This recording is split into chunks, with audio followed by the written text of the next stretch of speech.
안녕하세요, 여명숙입니다. 윤지선이 논문 철학연구에 한국연구재단 관련해서 조수진 의원 말고 국민의힘 또 다른 여성 의원분이 답을 주셨습니다. 그 내용은 이래요. 한국연구재단은 과방위 산하의 기관이다. 나는 여가위나 과방위 소속이 아니기 때문에 상임위 차원에서 질의는 조금 힘들 수도 있다. 하지만 일단 자료 요구를 해서 어떤 사안인지 먼저 파악할 거다. 설령 내가 못하더라도 다른 과방위 의원님들이 질의를 하실 수 있도록 자료 공유를 하는 방향으로 접근을 해보려 합니다. 여러분, 답변을 주신 이분은 여가위 과방위 소속이 아니세요. 그럼에도 불구하고 자료를 조사해서 그걸 여가위 그리고 과방위에 있는 다른 의원들과 공유하고 토스해서 일을 해결할 의지가 있다는 어필을 하시는 거예요. 지금 본인이 광팔지도 못하는데 일은 해결하겠다. 얼마나 고마워. 지금 나는 우리 의원님께서 저한테 요구하신 부분도 하나 있죠. 자료를 요구했을 때 자료를 받는데 어려움이 있을 수도 있으니 비공개로 해달라. 제가 그래서 의원님 이름을 얘기 안 하고 있습니다. 저는 약속 지켰습니다. 비공개로 해달라 그래서 비공개로 했어요. 근데 하나 궁금한 거, 여성가족부, 철학연구회, 한국연구재단 여기다 자료 요구했는데 쟤들이 쌩깔만큼 국회의원 뺐지? 그거밖에 안 돼요? 에? 아니죠. 대충 뭉개고 가려는 거 아니잖아. 그지? 아니, 국민의힘 여성 의원들 18명이야. 단 한 명도 빠짐없이 메일 들어갔고 나하고 전화통화 다 했거든? 근데 피드백이 조수진 의원 하나, 그리고 지금 이 양반 하나. 이 두 사람 빼고 나머지 16명 다 팸이 맞냐?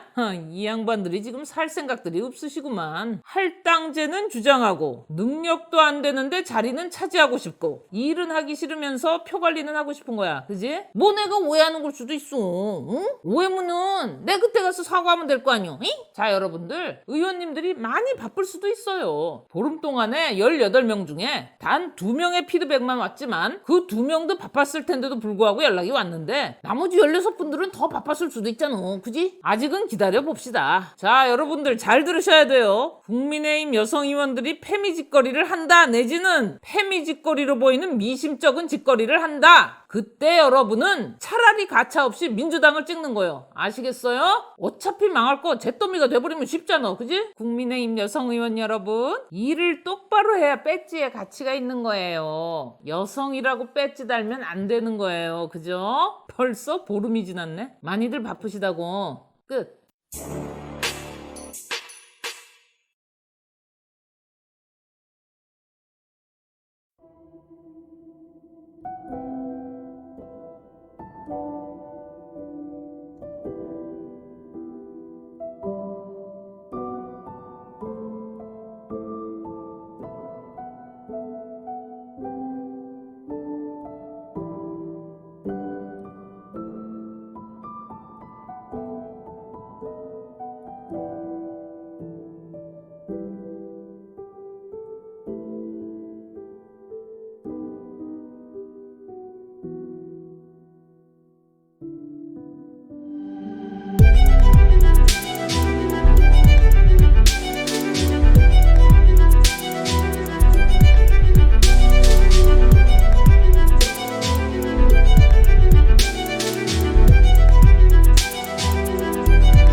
한마디로 JTBC가 지금 위기에 빠져 있는데요. JTBC 메인 뉴스 시청률이 0.9%까지 떨어졌다고 합니다. 반갑습니다. 송주준입니다. 영상을 보시는 대부분의 분들이 손석희라고 하는 인물이 대한민국 사회에 얼마나 큰 해악을 끼쳐왔는지 잘 아실 거라고 믿습니다. 사실 김어준이 됐건 김재동이 됐건 손석희라고 하는 사람이 끼친 악영향에 비한다면은 글쎄요, 어린아이 장난 같은 수준 아니겠습니까? 근데 여러분, 혹시 그거 아셨습니까? JTBC 손석희의 피해를 받은 사람은 그냥 단순하게 박근혜 정권이 아니었습니다. 놀랍게도 지금 영상을 보고 계시는 저 또한 마찬가지로 JTBC의 손석희로부터 피해를 봤었죠. 아마 제 영상을 예전부터 구독하고 옛날부터 봐오셨던 분들은 이 내용을 알고 계시겠습니다만 대부분의 분들 같은 경우는 아마 그 내용을 모르셨을 겁니다. 오늘 저는 영상을 통해서 JTBC의 손석희가 성재준이라고 하는 사람한테 어떤 식으로 피해를 줬는지, 그리고 그렇게 가짜 뉴스를 통해서 피해를 줬던 JTBC의 손석희가 어떤 상황을 맞이하고 있는지 그거를 좀 정리해드리고자 합니다. 어떤 내용인지 같이 한번 좀 보시죠. 자, 손석희의 JTBC는 다음과 같은 보도를 한 적이 있습니다. 자유한국당이 5.18을 망언한 거를 옹호한 유튜버를 불러가지고 토크 콘서트를 열었다라는 겁니다. 그 유튜버 과연 누구였을까요? 바로 저였습니다. 자, 여기 왼쪽에 보시게 되면 당시 행사에 참여했던 저의 모습이 보이죠, 그쵸? 지금으로부터 거의 2년 전쯤의 모습입니다. 한두 번이 아닙니다. 언론이 저를 극우라고 얘기를 하고 JTBC 또한 마찬가지로 저를 갖다가 저런 식으로 극우로 몰아가고 있는 것인데, 한번 따져봐야 되겠습니다. 도대체 뭐를 근거로 해가지고 JTBC는 저를 극우 유튜버다라고 얘기하고 싶었던 것일까요? 자, 제가 했던 얘기를 문제 삼고 싶은 것 같은데 제가 이런 얘기를 했죠. 촛불이라고 하는 것은 자기들끼리만 모여있는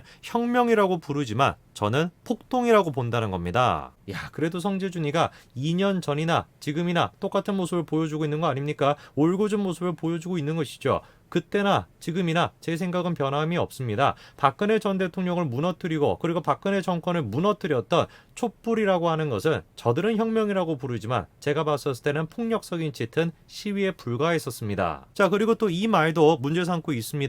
5.18에 대해 가지고 폭동적인 요소가 있을 수도 있고 북한군이 개입했다라고 하는 의혹도 있으니까 거기에 대해서 우리가 한번 생각을 해보자. 이게 한 개인이 갖고 있는 윤리에 어긋나는 것이냐? 제가 이렇게 얘기했다라는 겁니다. 저 얘기가 이제 어떤 얘기냐? 그때 당시에 한창 5.18 때문에 시끄러웠었죠. 자유한국당 내부에서도 여러 가지 다양한 의견들이 있었습니다. 근데 제가 강조했던 것은 뭐냐면 5.18에 대해 가지고 우리가 당적인 차원으로 이렇게 정리해야 된다라고 얘기했던 것이 아니에요. 제가 얘기했던 거는 5.18이 무슨 신성화되어 있는 것도 아닌데 다양한 생각이 존재할 수 있는 거 아니냐. 그런데 다양한 생각을 얘기했다라 그래가지고 윤리위원회에 보내가지고 처벌을 받도록 하는 거, 그게 과연 정당한 것이냐, 그게 과연 민주적인 것이냐, 그거를 제가 얘기를 했던 것입니다. 아니, 이게 도대체 어떻게 극우적인 생각이 될 수가 있습니까? 오히려 제가 가지고 있는 생각이 문제가 있다라고 지적하는 거, 그것이야말로 집단주의적인 사고인 거 아니겠어요? 그래서 그때도 마찬가지인 것이고 지금도 마찬가지인 것이고 저는 결코 극우적인 얘기를 하지 않았습니다.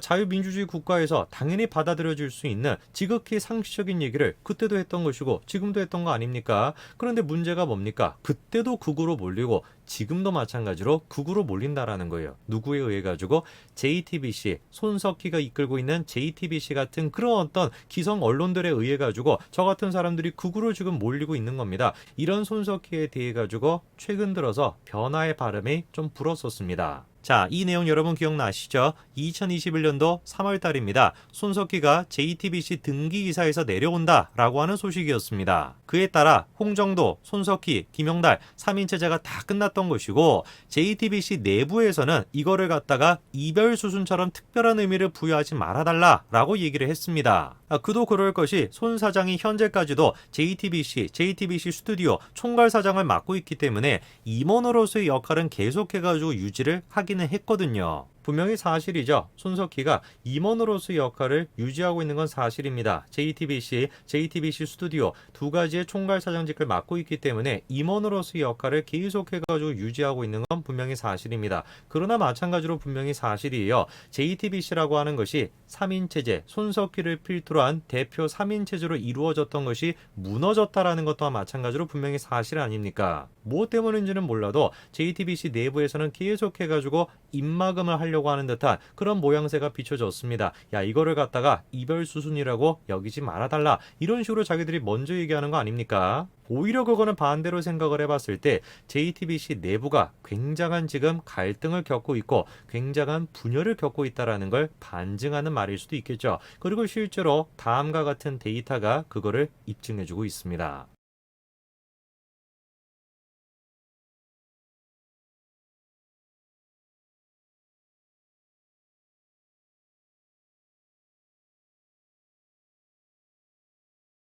JTBC가 지금 위기에 빠져 있는데요. JTBC 메인 뉴스 시청률이 0 먼저 얘기하는 거 아닙니까? 오히려 그거는 반대로 생각을 해봤을 때 JTBC 내부가 굉장한 지금 갈등을 겪고 있고 굉장한 분열을 겪고 있다는 걸 반증하는 말일 수도 있겠죠. 그리고 실제로 다음과 같은 데이터가 그거를 입증해주고 있습니다. 한마디로 JTBC가 지금 위기에 빠져 있는데요. JTBC 메인 뉴스 시청률이 0.9%까지 떨어졌다라고 합니다. 자, 이게 지금 상황이 심각한 것이 가장 최근에 이제 핫한 게 뭐였습니까? 재보궐선거 아니었습니까? 그 재보궐선거 방송 같은 경우도 시청률이 1.036%밖에 안 나왔어요. 다른 개표 방송 같은 경우는 어떻게 나왔습니까? TV조선 6%, 채널A 3%, MBN조차 2%가 나왔는데 JTBC는 1%밖에 안 됐습니다. 계속해가지고 시청률이 지금 곤두박질 치고 있습니다. 12월 개편을 단행하기 전에 평일 같은 경우는 3%에서 2%, 1%, 뭐 이 정도가 쭉 나왔었는데 현재 같은 경우는 어떻습니까?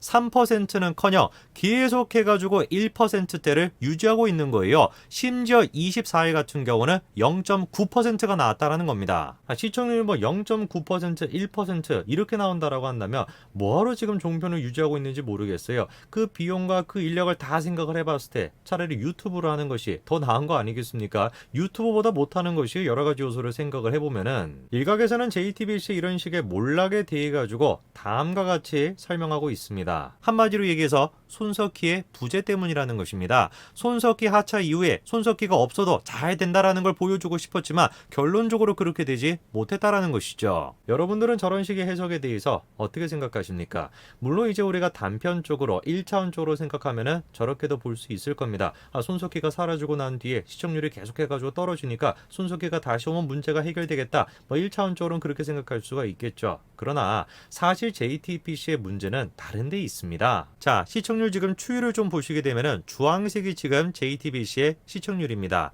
가만히 보게 되면은 박근혜 정권 들어가지고 시청률이 이제 올라가고요. 그리고 난 다음에 탄핵 전국의 가장 높은 시청률을 찍었고 탄핵이 끝나고 난 뒤에는 꾸준히 계속해가지고 시청률이 떨어지고 있었습니다. 그렇기 때문에 JTBC 시청률을 좌지우지했던 것은 손석희라고 하는 존재가 아니라 박근혜 전 대통령의 탄핵, 그게 가장 큰 결정적 요소였던 것이죠. 박근혜 대통령은 사라졌습니다. 그리고 당연히 JTBC의 필요성 또한 마찬가지로 사라지고 있는 것이죠. 과연 손석희가 다시 앵커로 복귀한다라 그래서 JTBC 시청률이 회복될 수 있을까요? 저는 그렇지 않다라고 생각합니다. 제2의 박근혜 전 대통령의 탄핵이 존재하지 않고서는 JTBC의 부활 또한 마찬가지로 없을 겁니다. 모르겠죠. JTBC가 주도해가지고 문재인 대통령을 탄핵한다면 또 두고 봐야 되겠습니다만 거짓으로 쌓아올린 탑은 결국에는 무너질 수밖에 없습니다. 손석희라고 하는 인물이 자신의 이미지를 통해서 거짓으로 쌓아올렸던 JTBC 또한 마찬가지로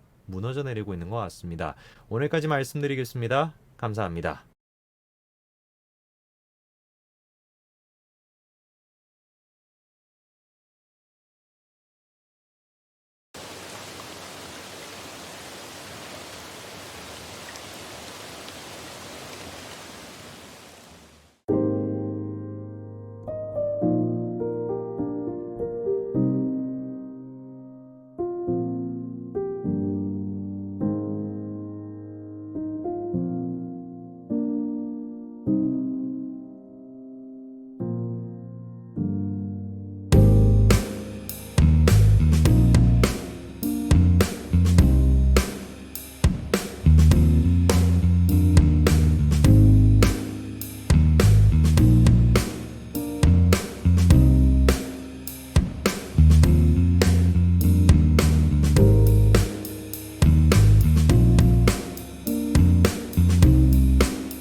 22년 만에 들려드리는 약속.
더욱 기가 찬 것은 이미 커질 대로 커진 가상화폐 시장을 보호할 수 없다면서도 이로 인한 소득에는 내년 1월 1일부터 20%에 달하는 세금을 매길 계획입니다.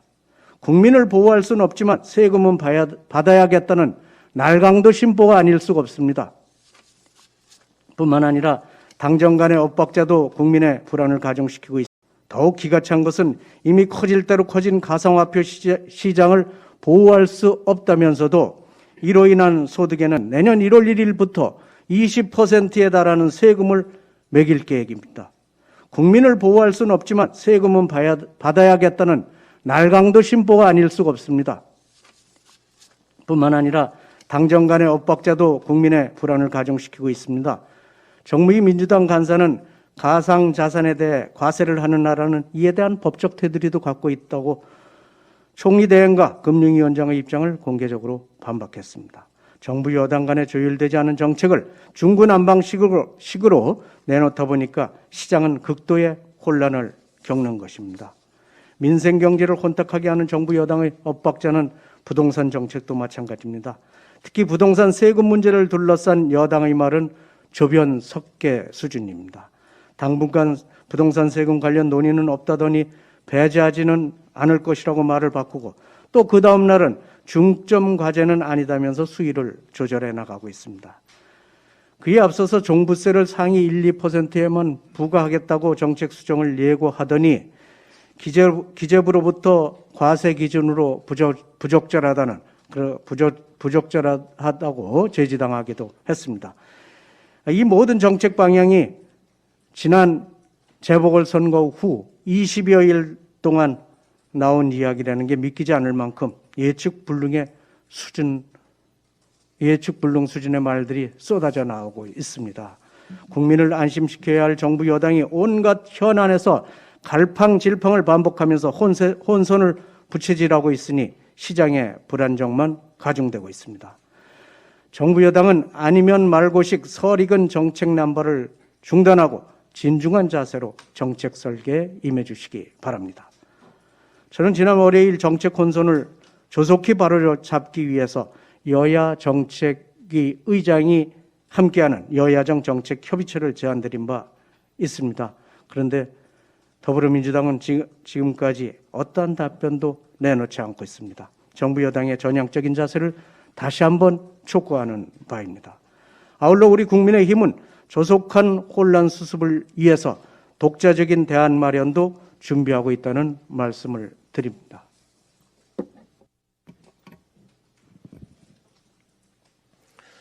문재인 대통령이 지난 19일 청와대를 떠나는 참모들과 함께 5인의 술자리 만찬을 가진 것에 대해 중앙사고수습대책본부가 코로나19 방역 수칙에 위반되지 않는다고 밝혔습니다. 국가를 위해 방역 수칙을 지키며 희생하고 있는 소상공인들과 자영업자들이 눈에 피눈물이 나게 하는 최악의 방역 내로남불입니다. 중수부는 국정 운영에 대한 의견 청취나 메시지 전달, 당부 등 대통령의 고유 업무 수행을 위한 목적의 모임에 대해서는 사적 모임이라고 하는 것에 해석 범위에 들어가지 않는다라고 밝혔습니다. 청와대를 떠나는 참모진들과 송별회하는 것이 무슨 대통령의 고유 업무입니까? 지금 일반 기업에서는 새로운 직원들이 들어오거나 떠날 때 환영회나 송별회를 꿈도 꾸지 못하고 있습니다. 해당 송별회는 공개 행사도 아니었고 떠나는 참모들에게 수고했다며 식사와 술을 대접하는 대통령의 사적인 자리였습니다. 일반 국민들이 지금 이 시국에 이런 만찬 모임을 가졌다면 분명히 방역수칙 위반으로 과태료를 물게 되었을 것입니다.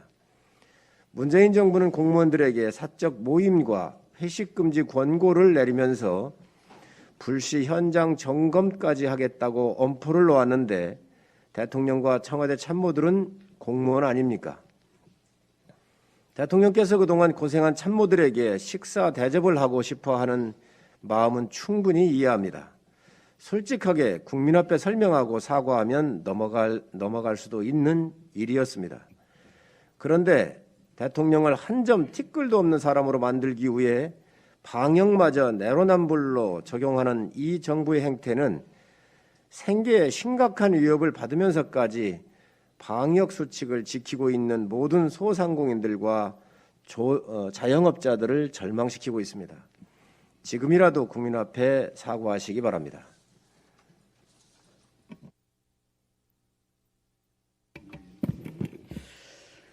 지난 26일 복지위 업무 보고에서 정부의 백신 전략 부재를 확인할 수 있었습니다. 지난해 11월 17일 박능우 전 보건복지부 장관의 화이자 계약 재촉 발언, 웃돈을 주지 못해 물량과 시기에서 불리해졌다는 인터뷰 진위를 질병청장에게 질의했고, 청장은 예산 등의 조건 검토에 시간이 소요됐다고 했습니다. 한마디로 돈 걱정하느라 화이자 백신 공급이 늦어진 것입니다. 백신은 속도전이고 지금 집단 면역을 달성한 이스라엘 등은 이에 충실했습니다. 반면 우리는 정책 결정자의 판단 미스로 실기했습니다. 그 대가는 국민의 고통입니다. 백신 7,900만 명분 구매 비용이 3조 8천억 원이고 1에서 4차 재난지원금은 약 52조 원입니다. 재난지원금 대비 백신 비용은 13배가 넘습니다. 이런 점을 감안하면 보다 과감하게 결정하고 신속히 계약을 체결했어야 합니다. 당연히 지난해 계약을 했다면 물량이나 공급 시기에서 유리한 조건에 계약 체결할 수 있었을 것으로 판단됩니다. 이런 부분을 지적하고 추후 개선을 요구하는 것은 국민 건강을 위해 당연함에도 대통령께서는 이런 비판조차 수용하지 않고 백신 문제를 정치화하지 말라고 했습니다. 정부의 정책 실패를 덮고자 하는 악의적 수사입니다. 대통령께 묻습니다. 대통령께서 극찬한 국내 치료제 개발사 대표가 지난해 내년 봄 전 세계에서 가장 먼저 마스크 없이도 일상생활을 할 수 있는 코로나 청정국이 될 것이라고 주장했습니다. 혹시 이 말을 믿으셨습니까? 그래서 백신 대응에 정부가 늦게 뛰어든 것은 아닙니까? 정책 결정자가 결정적인 순간에 망설였던 이유도 이 때문은 아닙니까? 지금이라도 솔직히 정책 실패를 인정하고 국민께 접종 동참을 간곡히 요청드려야 합니다. 부작용에 있어서도 국가의 무한 책임을 천명해야 합니다. 부작용 발생 시 선지원을 제도화하고 소재기 시에 인과관계가 추정되고 인과관계가 없음을 정부가 입증하도록 해야 합니다. 이런 의지를 보여줄 때 국민도 정부를 믿고 적극적으로 접종에 동참할 수 있을 것입니다. 대통령의 5인 만찬이 방역당국은 사적 모임이 아니라며 대통령의 프리패스를 인정했지만 실정법 여부를 떠나서 국민들은 이런 논란 자체가 화나고 짜증나는 일입니다. 우리 국민들은 돌잔치, 회갑, 칠순 등 일생 단 한 번뿐인 기념일도 방역 수칙 때문에 못하고 있습니다. 심지어 가족 모임까지 제한받고 있습니다. 기업의 경우에 회의 전후 이루어지는 식사 모임도 5인 이상 할 수 없고 업무 논의차 회식도 허용되지 않습니다. 도시락 대면 회의도 마찬가지입니다. 대통령께서는 이렇게 인내하고 희생하는 국민께 좀 민망하지 않습니까? 게다가 지난 4일 보건복지부 장관은 뭐라고 했습니까? 이상의 긴장감이 코로나 이전과 유사해지고 있다며 방심하면 큰 대가를 치른다고 했습니다. 꼭 필요하지 않는 모임은 취소하고 수칙 위반 시 무관용 원칙에 따라 엄벌한다고 했습니다. 긴장감이 풀어진 건 국민이 아니라 청와대 아닙니까? 꼭 필요하지 않으면서도 굳이 5인 이상 모여 식사하는 배짱은 어디서 나온 것입니까? 백신 늑장 대응이 사과할 일이 아니라는 정부의 태도에서 알 수 있듯 공감 능력 떨어지는 오만한 태도로는 불만이 극에 달한 국민의 신뢰를 절대 얻을 수 없습니다. K방역은 자유권 제한을 기꺼이 감수한 우리 국민 덕분에 성공할 수 있었습니다. 일방적인 행정명령으로 재산권이 침해되었다면 국가는 그런 국민을 보호할 헌법상 의무가 있습니다. 지금 우리 국민의힘 최성재 의원은 18일째 철야 천막 농성 중입니다. 국가는 소상공인 자영업자에게 손실보상 소급 적용으로 그 의무를 다하시기 바랍니다.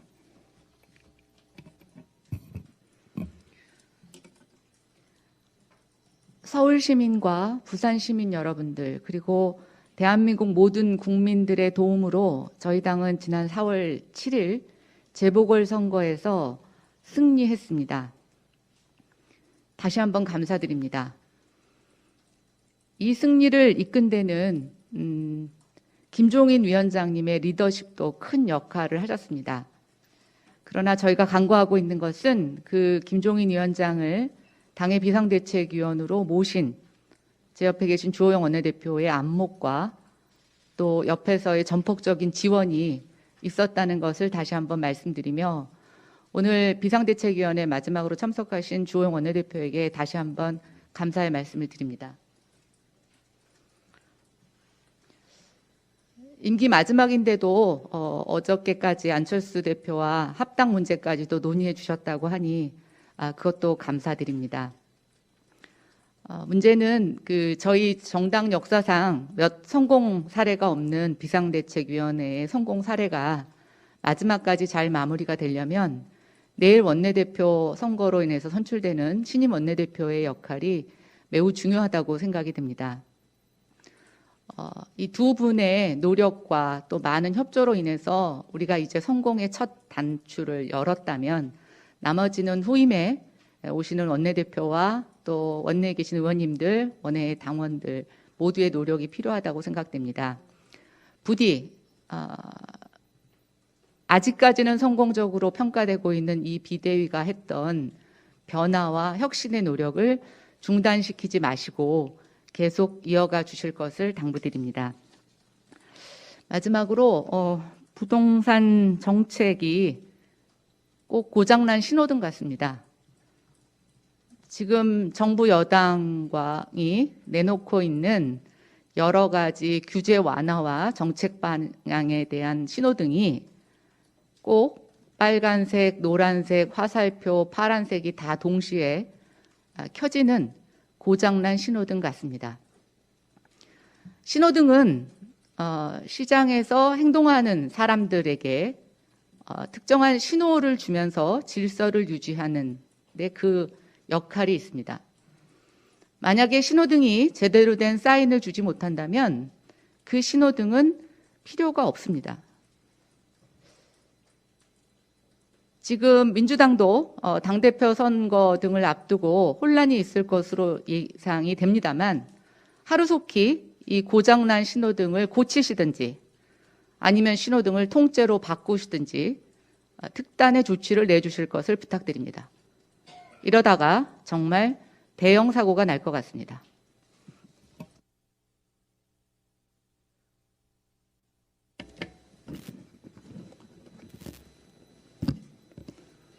네, 오늘로 대통령 선거가 314일 정도 남았습니다.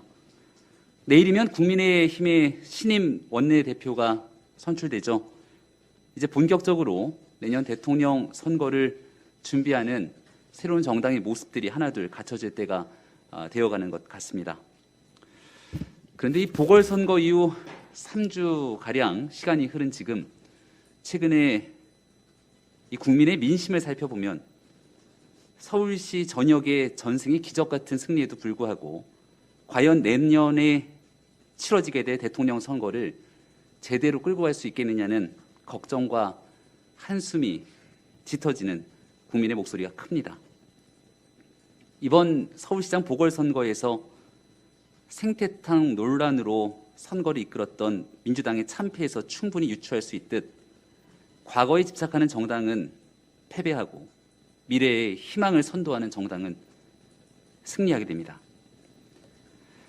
그래서 더욱이 벌써 10년 가까이 흐른 댓글 사건을 정치 쟁점화시키면서 정치 시계를 거꾸로 돌리려는 우리 당 국회의원의 발언이나 전직 대통령 탄핵 과정에 가장 무거운 책임감을 느껴야 하는 당의 전직 대표의 일방적 과거 회고 인터뷰에 정권 교체를 갈망하는 국민들의 우려가 쏟아지고 있는 현실을 전하면서 앞으로 우리 정치가 과거가 아닌 미래를 향할 때만이 정권 교체를 위한 수권 정당의 길에 한 걸음 더 다가설 수 있다는 말씀을 드립니다. 당이 어수선한 뉴스를 접하는 와중에 미래를 말하는 지도자가 없다는 김동연 전 부총리의 일갈이 눈에 크게 띄었습니다. 경제가 발전하지 않고 있고 사회 경제 역동성은 떨어지고 있다. 청년들이 일할 기회, 사업하고 장사해서 돈 벌 기회, 사랑하고 애 낳을 기회는 없어지고 있다. 우리 사회 경제의 지속 가능성을 위협할 정도로 양극화는 점점 심해지고 있고 코로나가 단기간에 해결되지 않기 때문에 점점 양극화는 더 심해질 것이다. 그리고 많은 젊은이들이 캄캄한 터널에 갇혀 있는데 출구가 있는지도 없는지도 모를 정도로 출구가 안 보인다. 틀린 말이 하나 없습니다. 정치는 이런 불확실한 국가의 내일을 준비하고 국민의 어려운 삶을 해결하기 위해서 대안을 마련하기 위해 불철주야 노력하는 모든 힘들이 모여야 합니다. 1년도 채 남지 않은 대통령 선거 국면에서 우리 정당이 가야 될 길은 과거가 아닌 미래를 향해야만 합니다.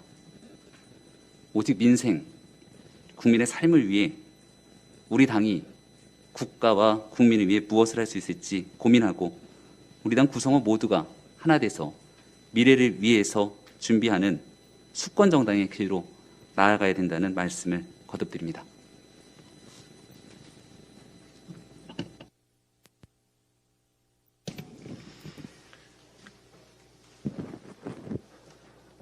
어제 저와 동갑내기인 한 청년이 문재인 대통령을 비판한 전단지를 살포한 혐의로 검찰에 송치되었습니다. 한 청년이 대통령 모욕죄로 기소될 상황에 놓인 것입니다. 또한 어제자 보도에 따르면 문재인 대통령에게 분노의 신발을 투척했던 60대 남성은 당시 자신의 판결을 담당했던 전임 판사가 본인을 무조건 재구속하라고 했다는 이야기도 나왔습니다. 마찬가지로 저는 어제 올 초에 조국 전 장관의 딸 조민 씨를 이 자리인 비대위회의에서 공개적으로 비판한 이유로 명예훼손 혐의로 경찰에 입건되었습니다. 정말 숨막히는 세상입니다. 문재인 대통령은 당선 이전 대통령을 모욕하는 정도는 표현의 범주로 허용해도 된다. 대통령 욕해서 기분이 풀리면 그것도 좋은 일이라고 했습니다. 조국 전 장관은 민주국가에서 정치인 등 공인에 대한 통렬한 풍자와 비판이 허용되며 그것에 대해서는 본인 자신도 예외가 아니라고 말했습니다. 법적 제재가 내려져서도 안 된다고 했습니다. 하지만 문재인 정부의 실상은 어떻습니까? 대통령과 권력자를 비판하면 신성모독 최고존엄 모독으로 처벌받습니다. 청년이고 노인이고를 가리지 않습니다. 겁박의 시대가 된 것입니다. 자유와 민주를 내세웠던 문재인 정부 4년차, 이제 문재인 대통령과 조국 일가는 볼드모트 같은 존재가 되어가는 게 아닌가 싶습니다. 어제에 이어 저는 제 학창시절 형법 교수였던 조국 전 장관께 공식적으로 다시 묻습니다. 조민 씨가 제가 사는 동네 유일한 대형 병원에 의사로 오게 된 것을 비판한 것을 가지고 명예훼손으로 처벌받게 된 이 상황이 과연 당신께서 우리에게 가르쳤던 법과 정의와 자유에 맞는지 다시 한번 묻습니다. 과잉형법이 자유의 적이라는 말씀, 스튜어트 밀의 자유론이 가장 중요한 법학 고전 중 하나라는 말씀이 아직도 유효한지 다시 여쭙습니다.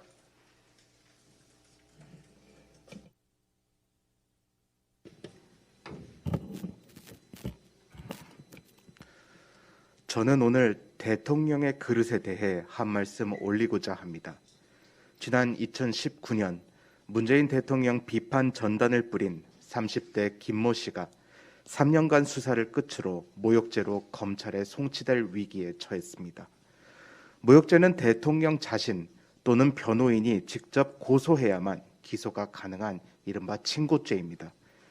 대체 언제부터 대한민국 최고 권력자가 본인을 욕하는 한 젊은이를 대상으로 이렇게 치졸하고 편협하게 대처해 왔는지 참으로 서글프기 그지없습니다. 당신의 가장 친한 친구셨던 고 노무현 대통령을 회상해 보시기 바랍니다.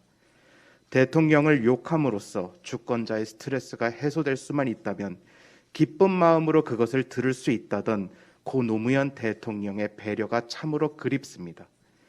그것도 그분의 가장 친한 친구였던 문재인을 통해 노무현을 그리워하게 되다니 대체 문재인 대통령의 초심은 어디에 있는지 여쭙고 싶습니다. 노무현의 친구로 대통령의 자리까지 오르신 문재인 대통령께서 여전히 그분으로부터 배운 바를 제대로 실천하지 못하고 계시니 문재인 보유국의 표현의 자유는 앞으로도 가시밭길입니다. 대통령의 그릇은 남달라야 합니다. 대통령은 다른 것도 아닌 한 국가의 최고 지도자입니다. 민주주의 사회 내 다양한 의견들을 수렴하고 경우에 따라서는 본인에 대한 어떠한 혹독한 비판에 대해서도 포용적인 태도를 지녀야 하는 것이 올바른 자세일 것입니다. 안타깝게도 이번 사건을 통해 대한민국 대통령의 그릇은 간장종지에 불과했음을 목도하고 말았습니다. 간절히 바랍니다. 영원히 유지될 수 없는 권력의 단맛에 취해 초심을 찾지 못하고 계신 문재인 대통령의 방황이 하루빨리 종지부를 찍으실 것을 당부드립니다. 어설프게 본인을 비판한 30대 청년과 싸우는 유치함을 내려놓으시고 남은 임기 가운데 국민을 위한 포용 있는 배려의 정치를 실천하시기 바랍니다. 당신의 가장 친한 친구 노무현에게 배우시기 바랍니다.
백년 전쟁.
(89차) 국민의당 최고위원을 시작하겠습니다.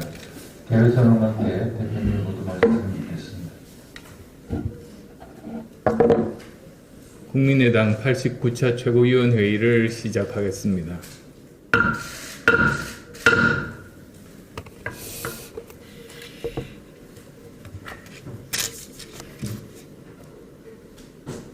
다음 달 열릴 예정인 한미 정상회담에 대해서 한 말씀 드리겠습니다. 핵무기로 무장한 북한과의 대치, 강대국 간의 원만한 연대와 협력이 불가피한 지정학적 위치 속에서 외교는 대한민국의 최우선적인 국가 전략 과제입니다. 그런 차원에서 5월 말에 열리는 한미 정상회담은 국가 전략상 그 중요성을 아무리 강조해도 지나침이 없습니다. 북한핵과 쿼드 플러스 참여 등 안보 차원의 의제뿐만 아니라 반도체 투자에서 백신 확보까지 다루고 얻어내야 할 국가적 의제들이 너무나 많습니다. 특히 치열하게 전개되고 있는 미중 간 대결 속에서 대한민국의 향배를 결정지어야 합니다. 언제까지 미중 양국 사이에서 눈치 보기, 줄타기 외교만을 고집할 수는 없습니다. 외교 안보에 있어 이익이 상호 충돌할 때는 결단하여 얻을 것은 얻고 결단에 따른 불가피한 불이익은 감수하며 보완 방안을 찾아야 하는 것입니다. 그 첫 번째 기준은 동맹입니다. 동맹 관계를 최우선적으로 하고 그 속에서 대한민국이 추구하는 가치와 국익을 따져 보아야 합니다. 따라서 5월 한미 정상회담에서는 동맹의 우정과 신뢰를 확인하고 국익에 필요한 부분을 얻어내고 이해를 구하는 신중하고 치밀한 전략의 수립이 요구됩니다. 그런데 최근 대통령의 말씀은 너무나 걱정스럽습니다. 대통령 말씀을 듣다 보면 지금 대한민국 외교는 국제사회의 보편적 규범, 냉정한 국제 질서와 현실, 세계 민주주의와 동맹의 가치, 그리고 세계의 커다란 변화를 제대로 읽어내지 못하고 있습니다. 문 대통령은 정상회담을 앞두고 미국 언론과의 인터뷰를 통해 공개적으로 바이든 대통령이 바로 북한과 대화해야 하며 트럼프 전임 대통령의 합의를 폐기하면 실수가 될 것이라는 등 회담 상대가 불쾌감을 느끼기에 충분한 결례에 가까운 발언을 서슴지 않았습니다.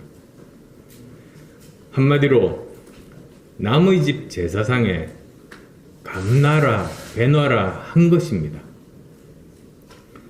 또 미국 새 행정부의 변화된 정책 방향에 대해서도 전혀 이해를 못하다 보니 이런 발언이 나온 것입니다. 무식하면 용감하다는 말이 생각납니다.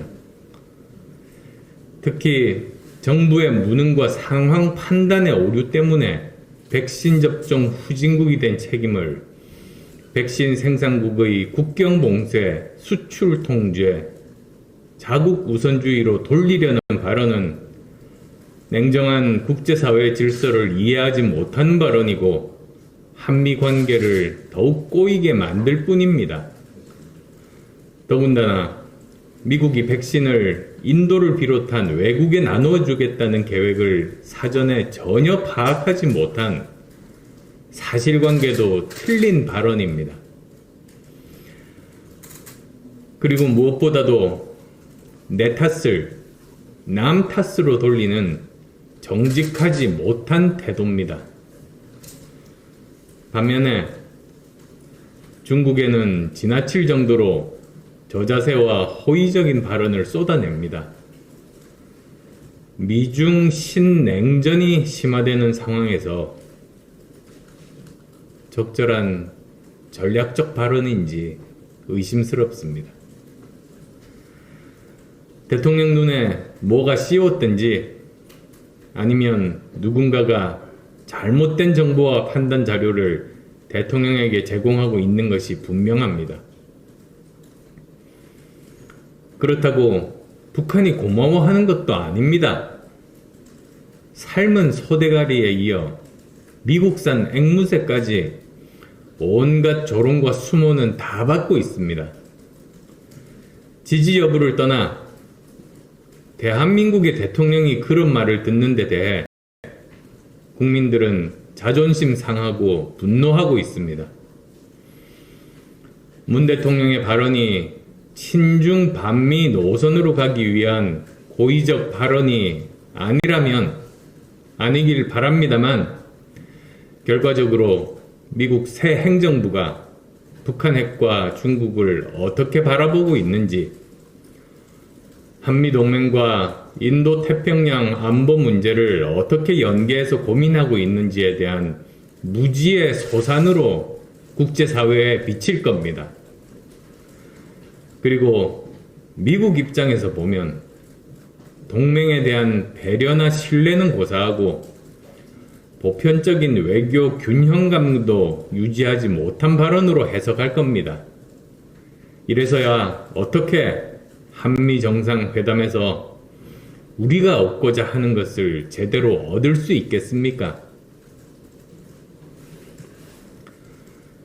지금 세계를 변화시키고 있는 3대 메가 트렌드는 코로나19와의 전쟁, 4차 산업혁명, 그리고 미중 신냉전입니다.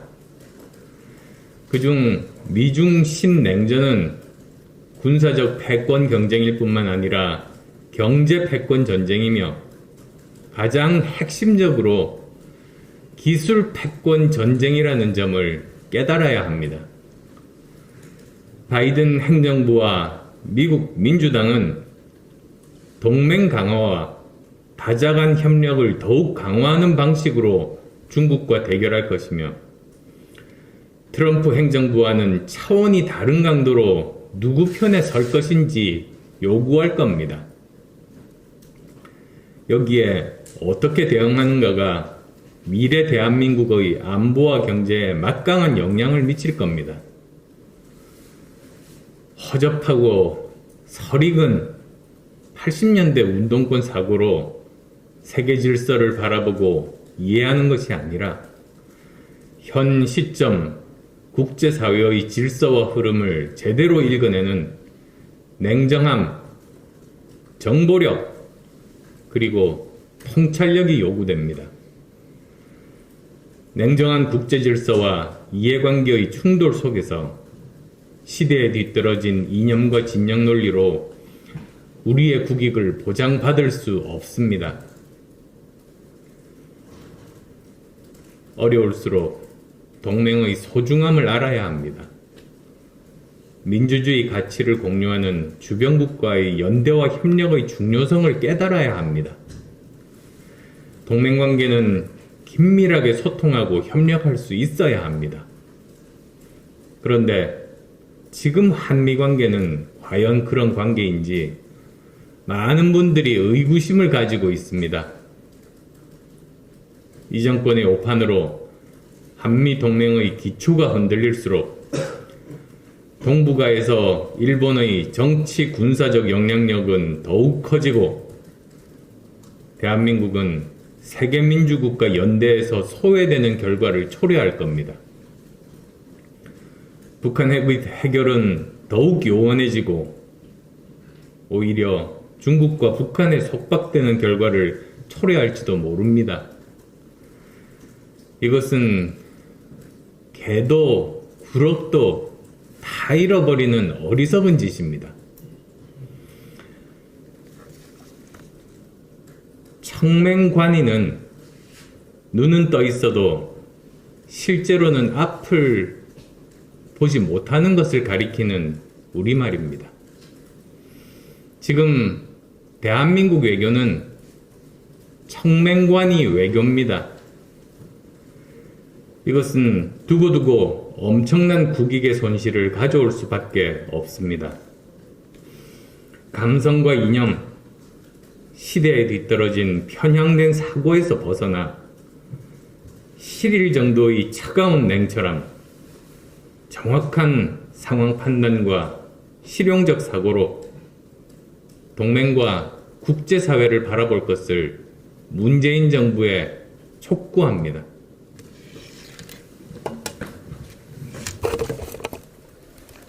문재인 정권 초기보다 사법부를 불신한다는 비율이 높아져 사법부 판결에 대한 국민 신뢰도는 27%에 불과합니다. 국민 10명 중 7명은 사법부를 신뢰하지 않고 있습니다. 어제 천대엽 대법관 후보자 인사청문회에서는 김명수 대법원장의 인사권 남용이 주로 다뤄졌습니다. 사법부에 대한 국민들의 불신, 사법부 독립에 대한 국민들의 의구심이 주된 원인이기 때문입니다. 김명수 대법원장이 법원의 주요 보직에 우리법연구회, 국제인권법연구회 출신을 임명하여 코드 인사를 하고 여권에 민감한 조국 전 장관 재판, 울산시장 선거 개입 재판을 담당하는 판사를 인사 관행에 어긋나게 장기 유임하여 인사를 통하여 재판에 영향을 미치려는 의도가 의심됩니다. 천대엽 대법관은 이에 대해 대법원장의 사법행정권과 인사권 총량 및 재량권을 줄이고 궁극적으로는 없애나가는 것이 우리가 지향해야 될 큰 목표이고 장기 유임은 이례적인 인사인 것은 맞는 것 같다며 대체적으로 인사권 남용의 문제에 공감하였습니다. 법원은 2019년 이후 대법원장의 인사권 독점 폐해를 방지하기 위한 개혁으로 소속 법관들이 직접 법원장을 추천하는 법원장 추천제를 시행하고 법원장의 권한인 사무분담을 사무분담위원회를 구성하여 행사하는 방안을 시행하고 있습니다. 그러나 법원장 추천제는 결국 대법원장의 뜻대로이며 능력을 검증받은 법관들이 법원을 떠나는 부작용만 낳고 있습니다.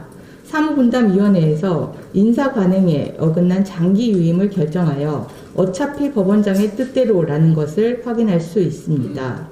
천대엽 대법관 후보자는 대체적으로 인사권 남용의 문제에 공감하였으나 법원장 추천제 사무분담위원회 시행으로 개선되고 있다고 평가하였습니다. 그러나 현실은 전혀 그렇지 못하고 대법원장의 인사 독점권을 은폐하는 기능에 불과합니다. 천대엽 대법관 후보자가 은폐된 현실에 현혹되어 있지 않고 대법원장의 사법행정권과 인사권 총량 및 재량권을 줄이는 목표를 이루는 적극적이고 개혁적인 역할을 하여줄 것을 당부합니다.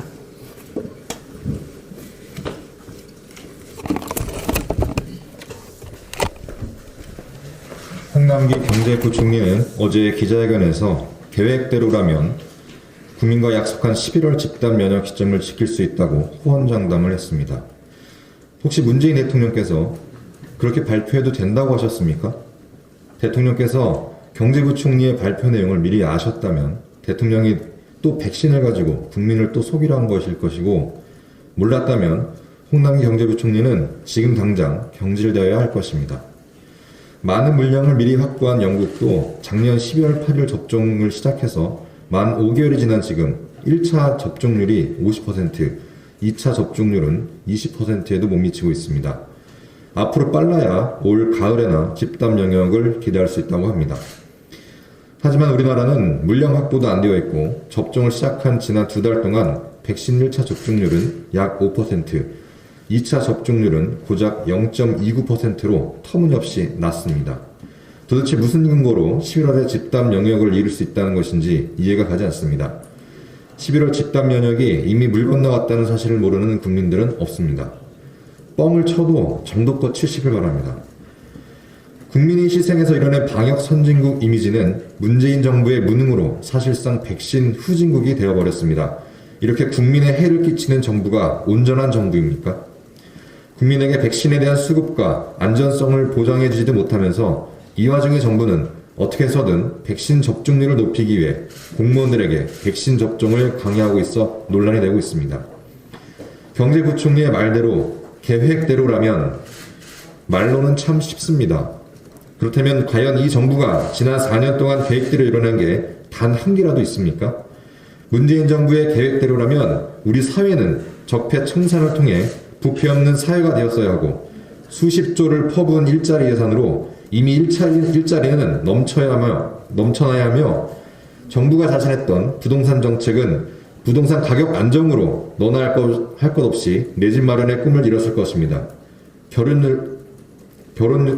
결혼율과 출산율 또한 높아졌을 것입니다. 김정은을 만난 문재인 대통령은 북한의 핵을 포기하게 했어야 합니다.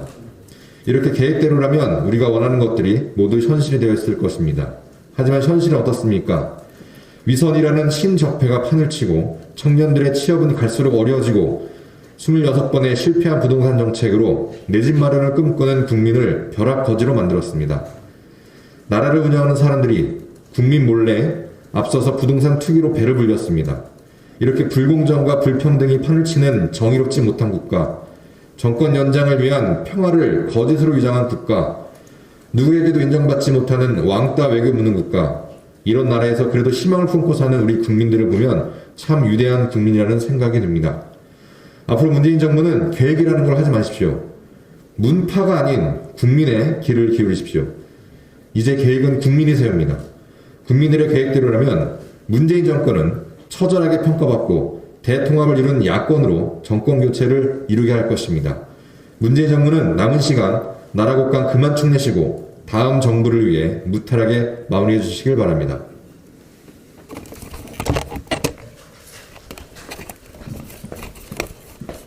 (2017년) 문재인 정부가 출범한 후 단 한 번도 성공하지 못한 것이 있습니다.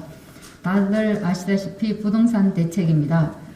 그런데 그것만 있는 것이 아닙니다. 자살 예방 대책도 다르지 않습니다.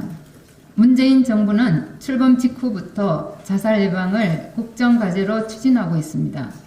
2018년부터 국무총리 주관 국민 생명 지키기 3대 프로젝트의 일환으로 자살 예방 국가 행동 계획을 수립해 추진하고 있습니다. 2018년에는 아예 보건복지부에 자살 예방 정책과를 신설했고 작년에는 국 단위의 정신건강 정책관도 신설했습니다. 보건복지부의 자살 예방 예산은 2019년 232억 원, 2020년 284억 원, 2021년에는 368억 원으로 매년 늘어나고 있습니다. 그런데도 자살률은 줄어들기는커녕 오히려 거꾸로 올라가고 있습니다. 인구 10만 명당 자살 수가 2017년 24.3명에서 2018년 26.6명, 19년에는 26.9명으로 늘어났습니다. 2011년부터 감소 추세에 있던 자살률이 문재인 정부가 출범한 2017년을 저점으로 다시 증가하고 있는 겁니다. 자살률만 올라간 것이 아닙니다. 문재인 정부의 자살 예방 목표도 후퇴했습니다. 2018년 자살 예방 국가 행동 계획을 수립하면서 자살자 수를 2020년까지 인구 10만 명당 17명으로 줄이겠다고 했는데 올해 1월 수립한 정신건강복지계획에서 밝힌 목표는 2025년까지 21.5명으로 줄이겠다는 것이었습니다. 자살 예방 목표가 17명에서 21.5명으로 후퇴한 것입니다. 내년까지 두고 볼 필요도 없이 문재인 정부의 자살 예방 대책은 이미 완전히 실패했습니다. 지난 26일에 정부 자살 예방 정책 지원 기관으로 중앙자살예방센터와 중앙심리보건센터가 통합되어 한국생명존중희망재단으로 출범했습니다. 그러나 지난 4년의 실패에서 알 수 있듯이 조직이나 기관을 만들고 예산을 늘리고 정책을 쏟아낸다고 해서 문제가 해결되지는 않습니다. 밑빠진 동에는 물을 아무리 부어봐야 소용이 없습니다. 물을 붓기 전에 먼저 빠진 밑을 메꿔야 물이 채워질 수 있는 겁니다. 밑빠진 자살 예방 대책의 밑을 메꾸는 것, 그것은 반성입니다. 문재인 정부는 지난 4년간 자살 예방 대책이 왜 실패하고 자살률이 왜 늘어나고 있고 왜 목표마저 후퇴해야 했는지에 대한 반성부터 해야 합니다. 그것이 먼저입니다.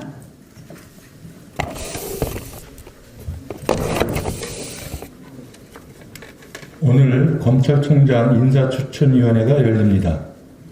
결론부터 말씀드리면 이성윤 서울중앙지검장의 후보 추천은 절대 불가합니다. 국민의 뜻도 아닐 뿐더러 검찰을 완전히 망가뜨리는 일이기 때문입니다. 이 지검장이 누구입니까? 문재인 정권 검찰의 황태자입니다. 윤석열 전 총장의 정당한 수사주의를 노골적으로 묵살했고 김학의 사건 관련 실정법을 위반하여 곧 기소되어 피의자가 될 처지에 있는 사람입니다.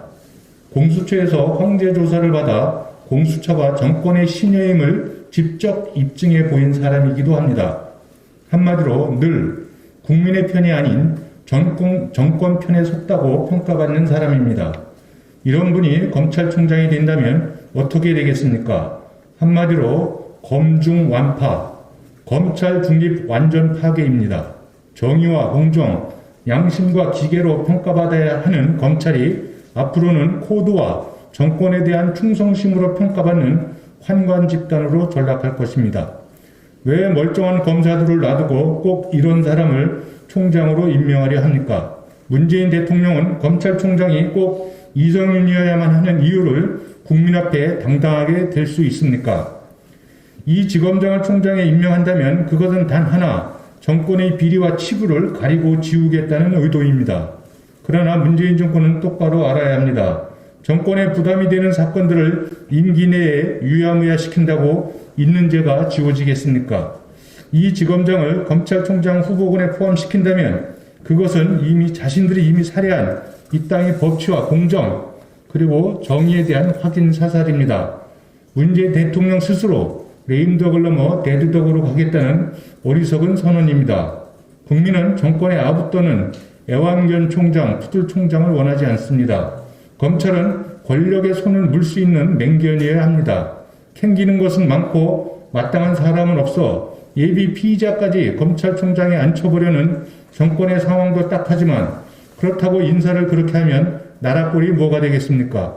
국민들은 방탄소년단은 자랑스러워해도 정권 방탄총장에는 수치심을 느낄 것입니다.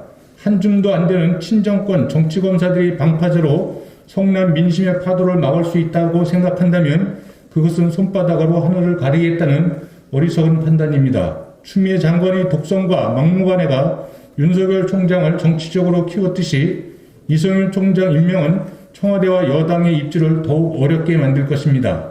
그동안 청와대와 여당은 입만 열면 검찰에 대한 민주적 통제를 이야기해 왔지만 중립을 지키려는 검찰총장을 내치고 그 자리를 정권의 하수인으로 채우는 것은 민주적 통제가 아니라 민주주의 파괴입니다. 사법농단, 법치농단이란 바로 이런 것을 말하는 것입니다. 오늘 검찰총장 추천위원회가 민심의 요구를 제대로 읽고 정권에 기대어 기상하려는 정치검사들을 후보군에서 단호하게 내쳐주시기 바랍니다. 네, 이상으로 모두 발언을 마치고 회의를 비공개로 전환하겠습니다.